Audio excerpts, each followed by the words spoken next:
Hey everybody, and welcome back to another episode of Vacuum Exposition. I, of course, am Carl, and I am here to bring you another episode of Fantom Friday. For those that haven't been watching, maybe this is your first episode, maybe this is even your first episode on the channel that you've ever seen. So I figured I'd give you kind of a refresh on where we're at. Now, normally I upload on Sundays, so this month I figured I'd do something a little bit different. I figured I would pay homage to the Fantom vacuum cleaner company that originated in kind of the late 80s, early 90s time frame. Now, Fantom Friday, like I said, it fit kind of well together, and being as it is October, and a phantom is kind of like a ghost of some sort, I figured it was fitting for Fridays in October. This month I am doing kind of a monster movie themed Fantom Fridays, just kind of giving each of my machines a movie monster moniker. So it just kind of has a little bit, it's a little bit more special. Not necessarily overly special or anything like that, but hey, you know, we're in the business of having fun here. So now if this is your first episode watching, I figured I probably need to start doing this every once in a while. But if this is the first video you are watching of mine, I do a segment called Vacuum Exposition every Sunday, minus this month, on a vacuum that I think is just worthy of, well, taking a look at and getting a story out there for you guys. I do hours and hours and hours of digging and going through pictures and evidence and, you know, information throughout the various annals of history and the internet to find you guys pictures of ads or representative materials or maybe even a TV show that something appeared in, just so that I can give you guys just that much more information when I bring it up. We don't always look at newer machines like Fantoms. We look at things all the way into the teens and the 20s, all the way up to things that are, well, offered today. I have done something that is still available on Amazon currently, and one of the oldest I have right now is going back into the late 1890s, as I recall. We look at everything. There is no brand specific. I have many favorite brands, so I really have a hard time saying what my favorite one is. So we just kind of look at them all. The goal for me is I really want to open up a museum eventually, and that goal is getting closer and closer. As the time draws more near and it's more appropriate, I will go over a little bit more into that. But right now, we are still going and doing vacuum exposition. We're still doing vacuum restorations here in my little shop. I'm still buying and selling, as well as trying to get things out to people that are interested in them. It has been a little bit crazy because I did just go back to school recently, so it does put a little bit of a damper on the situation, but hey, we're getting through it. We're figuring it all out, as well as continuing up on my filming schedule for you guys. So filming on Fridays or filming for Fridays, definitely a little bit more tough just because, you know, I use Sunday almost the entire day to figure out everything for a video. So definitely different filming on Fridays. But anyways, let's get on to our video for today. We're taking a look at another really, really cool Fantom. Let's get into it. All right, everybody. So we got another really, really cool Fantom to take a look at that I was given kind of recently by a good friend of mine. And we'll get into that in a little bit. Now, before we get into that, we have been giving each Fantom this month kind of a movie monster moniker, as I said before. This immediately, and you'll probably all agree with me on this immediately reminded me of Count Dracula, as you can see in this vintage movie poster.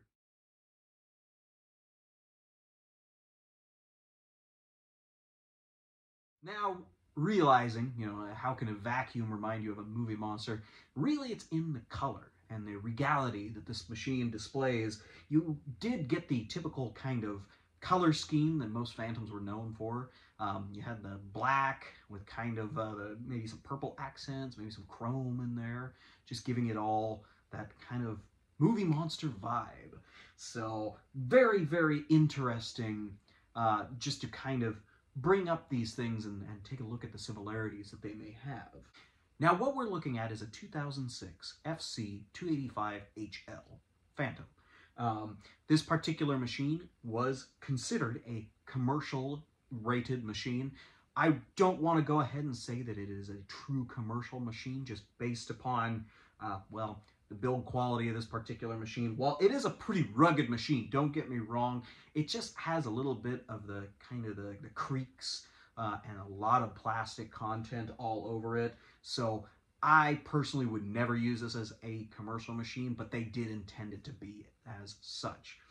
Now, the reason why this was a commercial machine is, of course, you did have a three-pronged grounded cord, as we can see right here, which still has a little tag on it. And we'll get to that in a second. Now, in addition, this machine also had a lot of other extended features, which made them, well, pretty notable when it came to advertisement. Now, this particular machine was probably most famously seen in the HSN or Home Shopping Network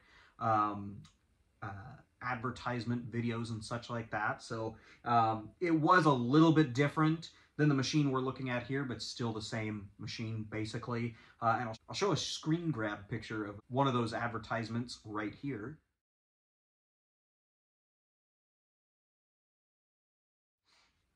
As you can see, it does appear to be quite different than what we're seeing here, but not that much, I assure you. So where that one is white, this one is black. And it's not just black, actually. If you get real close to it, it's almost like a translucent black with pieces of almost like foiled glitter in there. So it's actually very pretty to look at up close. Now, it was still commercially rated, so they did beef this one up a bit. By this point, though, Fantom was owned by the company EuroPro. Iona Appliances had essentially retired the brand, and EuroPro had picked it up kind of in the 2005, 2006 timeframe. So this would have been one of the fresh EuroPro Fantoms. This was, in essence, another twister model. We looked at one last week, but this one is kind of the same. And of course, if you didn't see the episode last week, we call these a twister because of one very important fact. Not only because most Fantoms went with kind of this gale storm type naming. You had like the Twister, the Fury, the Thunder, the Lightning, all of those. But so that kind of went along with that. But we call this the Twister for this main fact. And I'll pull the bin off real quick. Now, as you can see, this is the dustbin. It is in, well, a barrel, basically, which is a little bit more rugged than the other predecessors or processors to this particular machine. We have our instructions right here, but we call it a twister for this reason right here. Now, this big dial here is essentially, it turns in order for you to knock off the fine dust off of the filter cartridges into the dustbin so that you can properly dump it out and clear the filter so that you can provide more clean air once you do it. Now, like the other one we looked at, essentially when you open up the dustbin, there is a button right here up top that you can do that would eject the actual filter system. So that does come in handy for cleaning. I want to say that this one is actually quite a bit better built than the other EuroPro Fantoms, mostly because it's not an awkward shape, like the last one being this weird triangle shape, but it's also got this carrying handle that just makes it a lot easier to maneuver around. So this one, with regards to dust and dirt collection, was quite a bit better built. The twister system, you know, all it does is make a fancy noise. It doesn't really do very much. Good in theory, bad execution, I think, but I digress.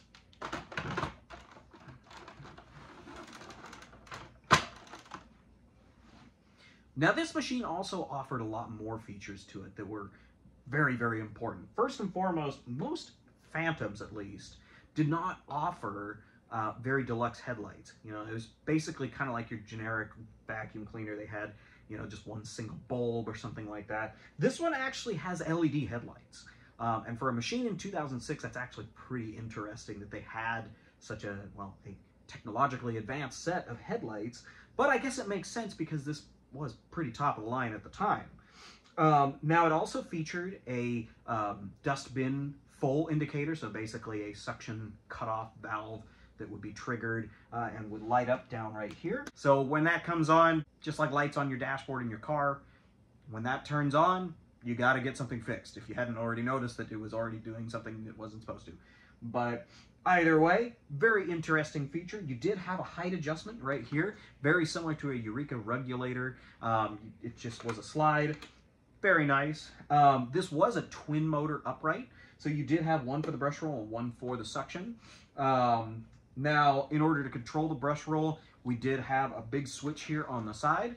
So basically, it's in hard floor mode right now, but if you were to go into rug mode or carpet mode, you would just kick that with your foot and it would turn on the other brush roll motor. So very, very handy system. This was, and you know, I may be, you know, misinformed with this, but these particular machines were also the only ones that had a variable speed switch. And now, for those that know Fantoms, they know that it's essentially, you may have, like, for instance, the Cyclone XT.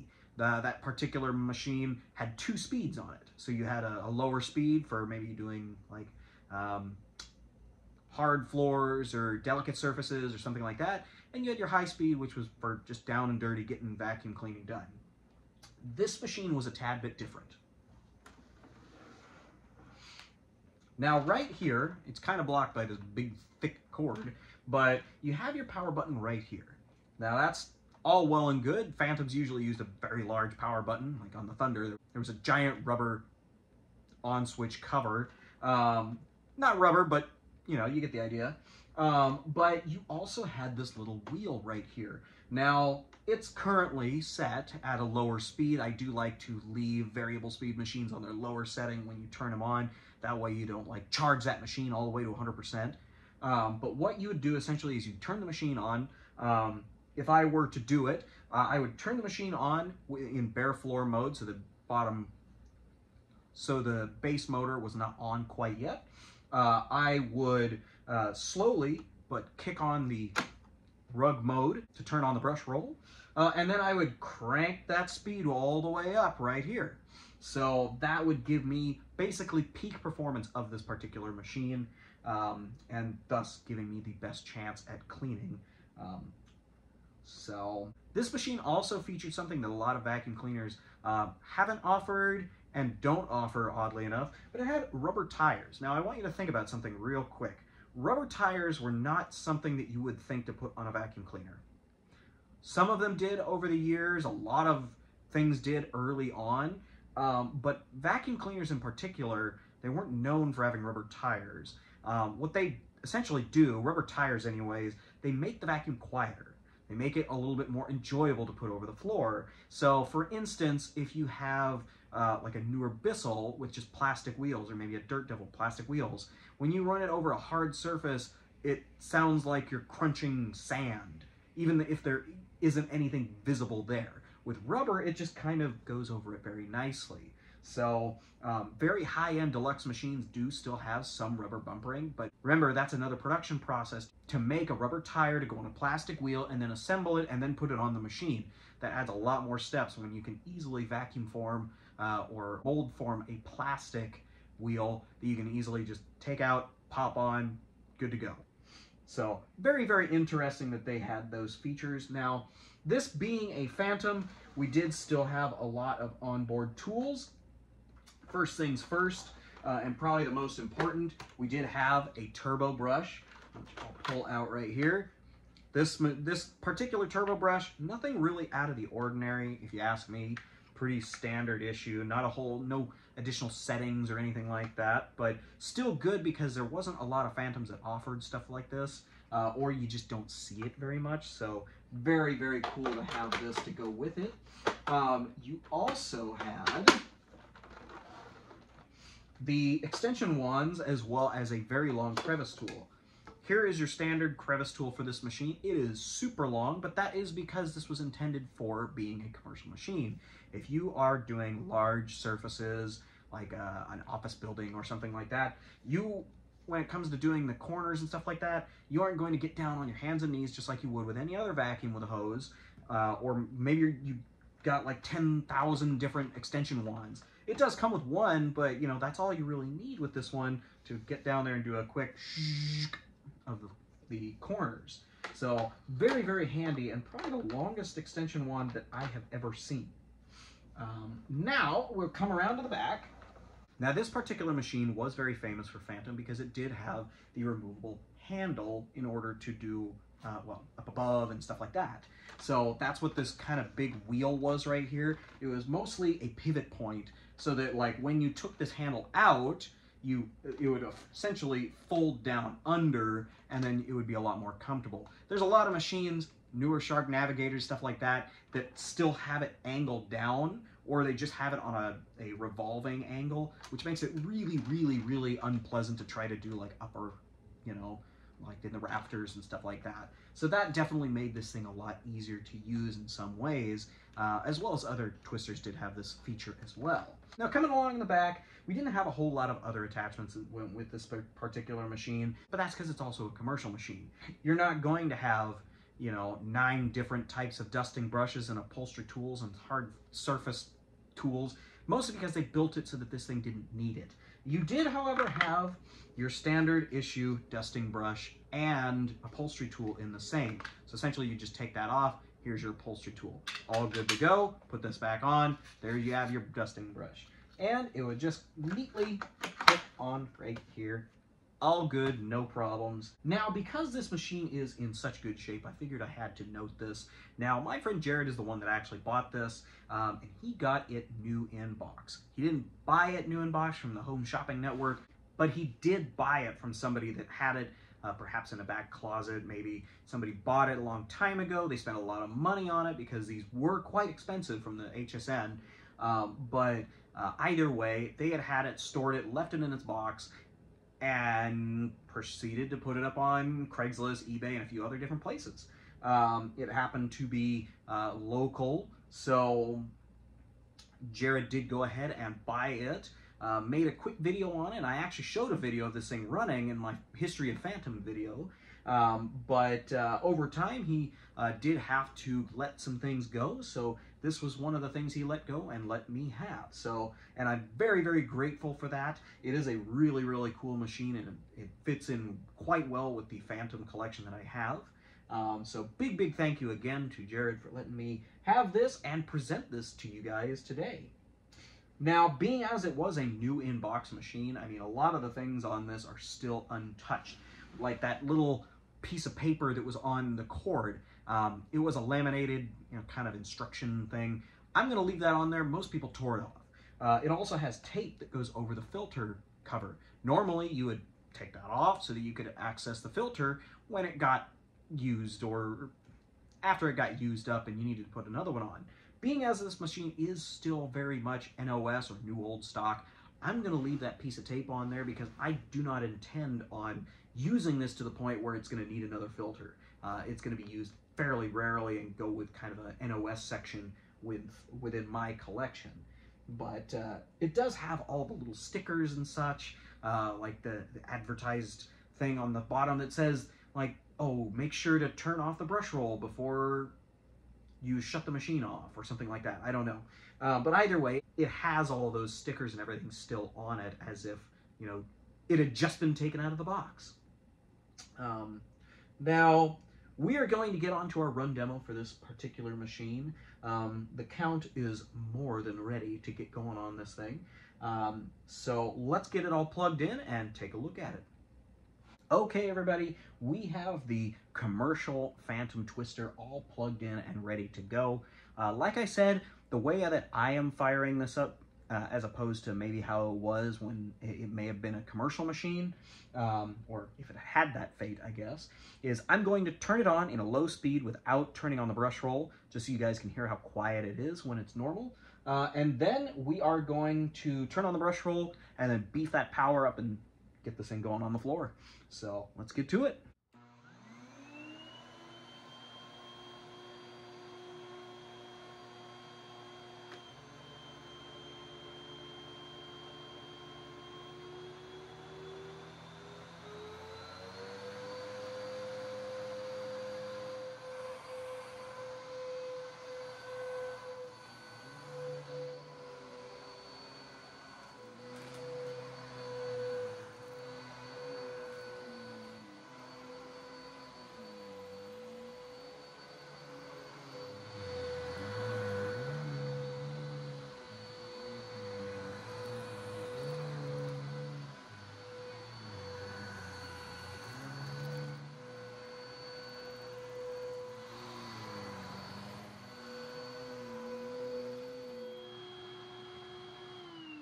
And there you have it, folks.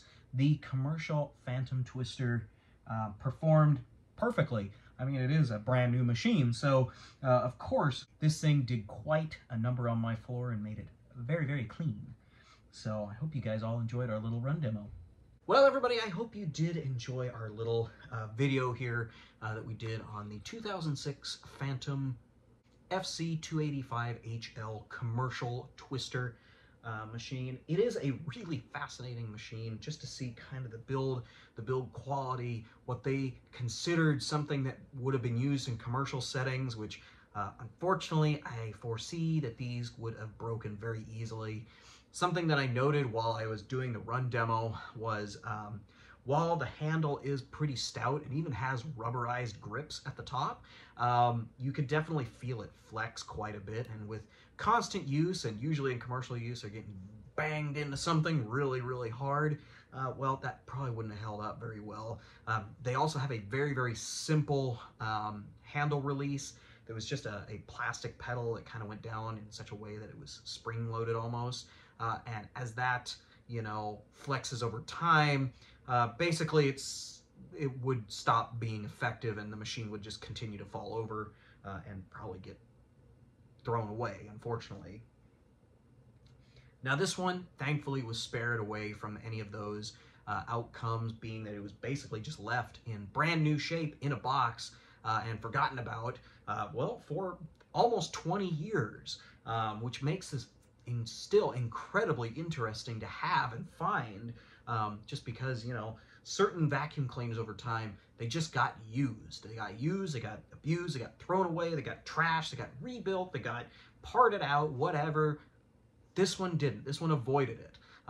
2006, I had just turned 13 years old, and was in 6th grade. The last thing I was thinking about is something like a Fantom. I was pretty new in the collecting world, so, you know, I wasn't really into anything that was coming out at the time. I now have a newfound interest in stuff like this, but, you know, it's interesting to have something from that year, you know, to think about what you were doing at the same time. And being as this is an electrical product, it is kind of ironic because my 6th grade teacher was named Mr. Sparks. So, you know, ironic, coincidental, who knows? But this is still a really, really cool machine. You know, being its NOS, there's just, everything is just so clean. It's not used like a Dyson in particular. That hose that they have is kind of clear, but over time it gets caked and dirty and it's really gross and you can't see through it. This one has a clear hose and you can see right through it. I can see in my refrigerator right through the hose, which is really, really interesting, just so that you can see this kind of stuff before, you know, before it gets used, which normally we don't. Anyway, I hope you all enjoyed our video today. This is a really, really cool machine and, of course, very fitting of Count Dracula. So I hope that you guys enjoyed it and got a little bit of enjoyment out of going over kind of the Halloween movie monster monikers that I'm giving these machines. We've already seen the Wolfman as well as the creature from Black Lagoon, or Swamp Thing, if you will. But, of course, next Friday we will take a look at the last Fantom of Fantom Fridays, and then we will move on to our regularly scheduled programming and do some more random machines in November. And, of course, get back to filming on Sunday. But anyways, I hope you guys all enjoyed everything today. This was super fun. I can't wait to do next week's. But you guys all have a great weekend as well as a great next week. And we'll catch you again next Friday.